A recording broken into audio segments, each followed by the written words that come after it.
Neste vídeo hoje vamos trazer aqui, gente, uma análise muito completa e muito contundente a respeito do Bahia e a respeito de Rogério Ceni, enfim, tudo a respeito desse Bahia vergonhoso e que entregou pra gente mais uma derrota vexatória. Além disso, vamos trazer também situação envolvendo partida que interessa diretamente a cada um de nós. Para completar, tem a tabela. Isso e muito mais em mais um vídeo aqui do canal Para Bahia. Vem com a gente.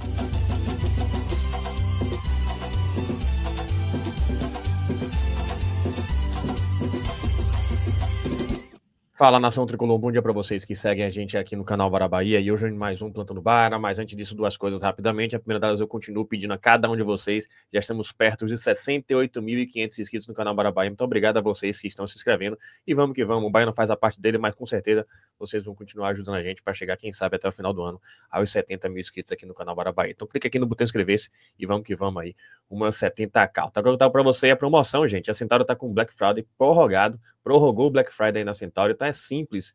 Você acessa o site clicando no link que eu deixei fixado no primeiro comentário também na descrição do vídeo e dá uma geral, porque tem muita promoção legal, gente. Muito desconto, mega oferta de muita coisa.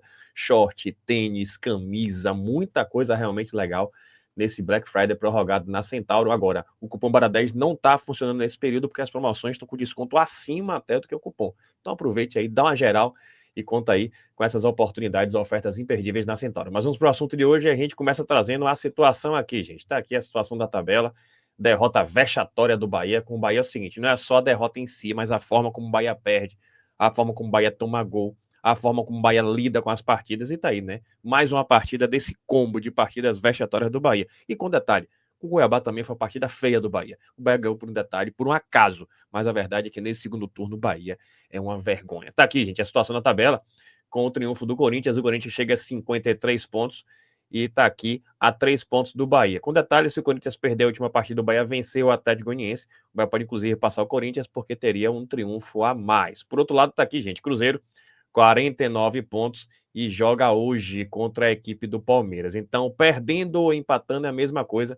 O Cruzeiro não passa o Bahia. O que o Cruzeiro não pode é vencer a equipe do Palmeiras. E aí, na última rodada, a gente já sabe, tudo no mesmo horário, Bahia e Atlético Goianiense na Fonte Nova e Juventude lutando para não cair diante do Cruzeiro. Então agora, já que o Bahia não faz a parte dele, a gente vai continuar secando os adversários, torcer para o Palmeiras vencer ou empatar, não deixar o Cruzeiro ganhar e o Bahia contar, sabe-se lá com o que, para tentar vencer o Atlético Goianiense. Porque confesso a vocês, nem isso dá para confiar, é preocupante. Falar no jogo do Cruzeiro tá aqui, gente, é uma situação interessante que a gente tem que acompanhar de perto e ficou no vai e vem de decisões, né? Um suco de futebol brasileiro. E ontem à noite acabou a definição aí, ó. Apesar da permissão concedida pela CBF, a tendência é que o jogo entre Cruzeiro e Palmeiras não tenha a presença de público. A Confederação Brasileira de Futebol enviou um ofício à Polícia Militar do Estado de Minas Gerais nesta terça, em que solicitam a reavaliação quanto à segurança da partida entre Cruzeiro e Palmeiras pela 37ª rodada da Série A. Até então, o jogo marcado para as 21h30 desta quarta no Mineirão contará com portões fechados. Tá aí, gente. A situação foi o seguinte: a CBF pensou em voltar atrás, mandou ofício para querer saber da PM e a PM disse que não se sentia seguro e confortável. Então, em princípio, então, portões fechados, Cruzeiro e Palmeiras. Se servir para dificultar a vida do Cruzeiro, a gente está concorrendo com o Cruzeiro, então paciência agora. Segurança em primeiro lugar, a gente acompanha de perto, não duvida de nada, mas inclusive existe uma regra de que definição de público tem que ser até 48 horas antes das partidas. Então, mais um suco aí de futebol brasileiro. E a gente acompanha de perto porque, repito, o Bahia não faz a parte dele, então agora a gente tem que secar aí um adversário direto nessa briga pela Libertadores da América. Para completar, vamos trazer aqui, gente, essa análise bem interessante de Cássio Cardoso, dando uma geral bem interessante realmente sobre o que foi o Bahia, a partida do Bahia e sobre o contexto, envolvendo inclusive o treinador Rogério Ceni e o elenco do Bahia. Vamos trazer aqui esse trecho para depois a gente comentar um pouco mais. Tá aqui, vamos ver. Acabou na Arena Corinthians, o Bahia tomou um passeio do Corinthians 3-0, fora o baile, no confronto direto, na luta por uma vaga na pré-Libertadores da América. Se o Bahia vencesse, garantia a vaga direta na competição, que o Bahia não disputa desde 89. Se o Bahia empatasse, ia depender apenas de si, contra o Atlético Goianiense, na última rodada aqui na Fonte Nova. O jogo vai acontecer no próximo domingo, às 4h. Com um detalhe, ainda pode acontecer esse cenário, né? Mesmo com a derrota por 3-0, se o Cruzeiro não vencer o Palmeiras amanhã no Mineirão, o Bahia vai continuar dependendo apenas dos seus esforços para voltar à Libertadores. Mas tudo que o Bahia tem feito nesse segundo turno, incrementado pelo que vimos hoje em São Paulo, deixa até mesmo essa perspectiva de depender de seus esforços contra o lanterna e já rebaixado Atlético Goianiense, ruins. A expectativa é ruim. Hoje, você pode parar qualquer torcedor do Bahia e perguntar: você tem confiança plena de que o Bahia faz o seu papel contra o Atlético que está, o Atlético Goianiense, tá? Rebaixado e na lanterna do Campeonato Brasileiro, já provavelmente planejando 2025. Ninguém vai dizer que confia. Porque o Bahia esfarelou.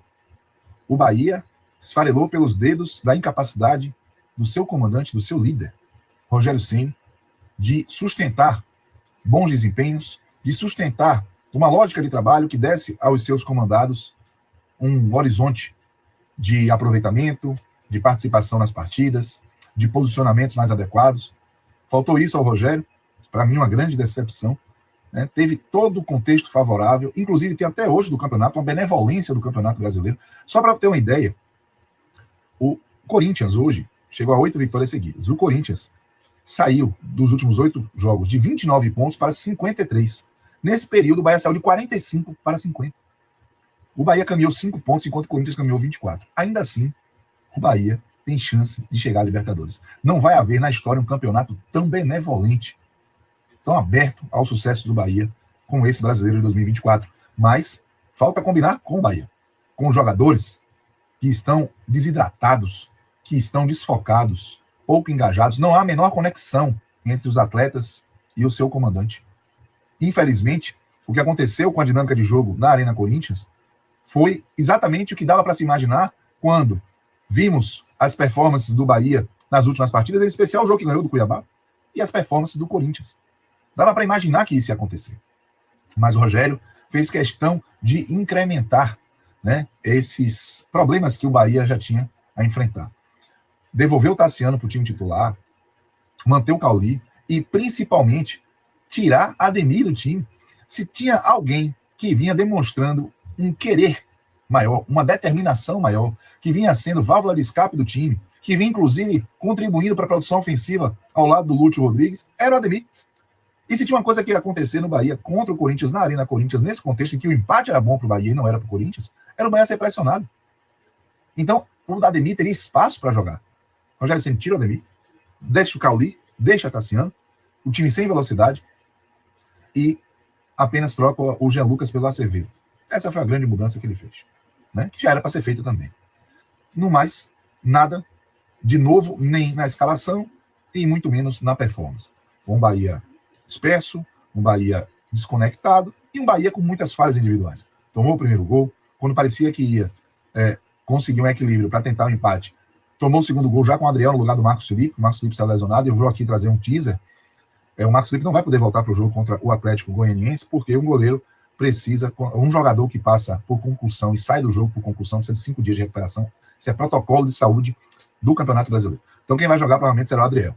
Então, como eu disse para amigos mais cedo, se o Marcos Felipe é inseguro, e é mesmo, o Adriel é um perigo. E se mostrou, né?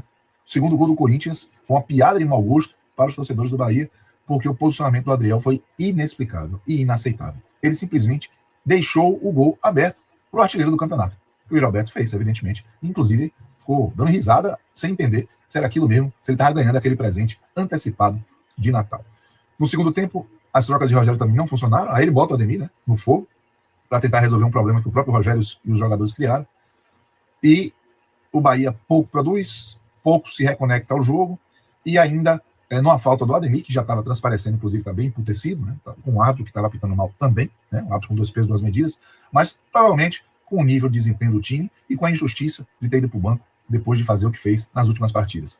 E aí o serviço foi completo, com o Memphis saltando uma bomba e o goleiro armando a barreira mal, e mesmo sendo alto, tomando um gol pelo alto. Ok, o chute foi forte, mas ele tinha que pegar aquela bola. Ela não fez curva, não. E o Adriel, para mim, mais uma vez, falhou. 3-0 anunciava ali uma revanche do 5-1 que o Bahia aplicou no Corinthians no ano passado. Mas o Bahia escapou, porque teve bola na trave, porque o Adriel conseguiu pegar uma outra bola, os jogadores foram travados, mas o Bahia também não conseguiu sequer esboçar uma reação. E teve outro lance pastelão. O Biel parou a jogada com a bola dentro da área para pedir pênalti. Sendo que tem VAR, tem revisão. Ele vai parar a jogada? Ele parou. Para demonstrar o nível de desequilíbrio que esse Bahia está apresentando. O jogo contra o Atlético Goianiense, me perdoe a baixa expectativa, pode ser uma vergonha, como foi Brasiliense. Pode ser melancólico como foi o próprio Atlético em 2015. Porque o Bahia não tem link. Não há conexão entre atletas, técnico e o objetivo do clube. O Bahia está sem nenhum tipo de atitude. É inerte. E isso vai acabar no próximo domingo, não tenho a menor dúvida, porque o campeonato vai acabar. E com certeza vai ser histórico. Ou pela vaga que o Bahia vai conseguir na Libertadores desse jeito, aos trancos e barrancos, ou pela refugada que deverá ficar marcada na história como um exemplo a não ser seguido. O Bahia vai fazer história no próximo domingo, ainda vai poder escolher qual, porque o Cruzeiro tem 2 jogos muito difíceis e não é provável que faça 2 pontos, 6 pontos. Mas o Bahia fazer 3 contra quem quer que seja, do jeito que está se comportando, também está longe de ser uma probabilidade. Coragem ao torcedor do Bahia, e eu espero que tenha coragem o Cadu Santoro e os dirigentes do Bahia, para interromper, ao final do campeonato, o trabalho do Rogério Ceni. Rogério Ceni teve uma gestão vergonhosa de elenco e chega a esse momento tão ameaçado por falta de capacidade dele. Hoje, no Bahia, por mais problemas que os jogadores tenham, ninguém vai parecer bom. Porque um time que é comandado do jeito que está sendo comandado pelo Rogério não tem como sustentar desempenho individual. Uma pena. Disse tudo. E o final, para mim, aí, fechou com chave de ouro. Quem acompanha a gente sabe, a gente é entusiasta, a gente quer um trabalho estável, a gente sonha com um trabalho estável no Bahia. Mas não adianta insistir dando murro em ponta de faca, porque há uma ladeira abaixo. Se houvesse uma perspectiva de melhora, tudo bem. Mas a gente não vê isso, claro. Sendo não é o único culpado. Também responsabiliza os jogadores e responsabiliza o departamento de futebol do Bahia com esse planejamento pífio. Mas o treinador tem que buscar extrair o máximo. Não dá para entender um cara que extraía algo, depois ladeira abaixo, e não conseguir trazer repertório para trazer respostas à queda de rendimento do time. Então o Bahia, se pretende chegar a um patamar acima, tem que trazer um treinador de primeira prateleira, de alto escalão. O cara que venha efetivamente para resolver. Agora, não é só treinador. Atrelado a isso, também trazer um elenco mais forte e repensar aí todo um planejamento no seu departamento de futebol. É o que a gente pensa. Mas tá aí, gente. Cássio Cardoso para mim disse tudo. Se você gostou, deixa seu like, se inscreva no canal, compartilha com geral. Ajuda a gente a chegar aos 70 mil inscritos e aproveita aí a promoção da Centauro, tá com Black Friday bem legal. Tamo junto, saudações colores e até a próxima.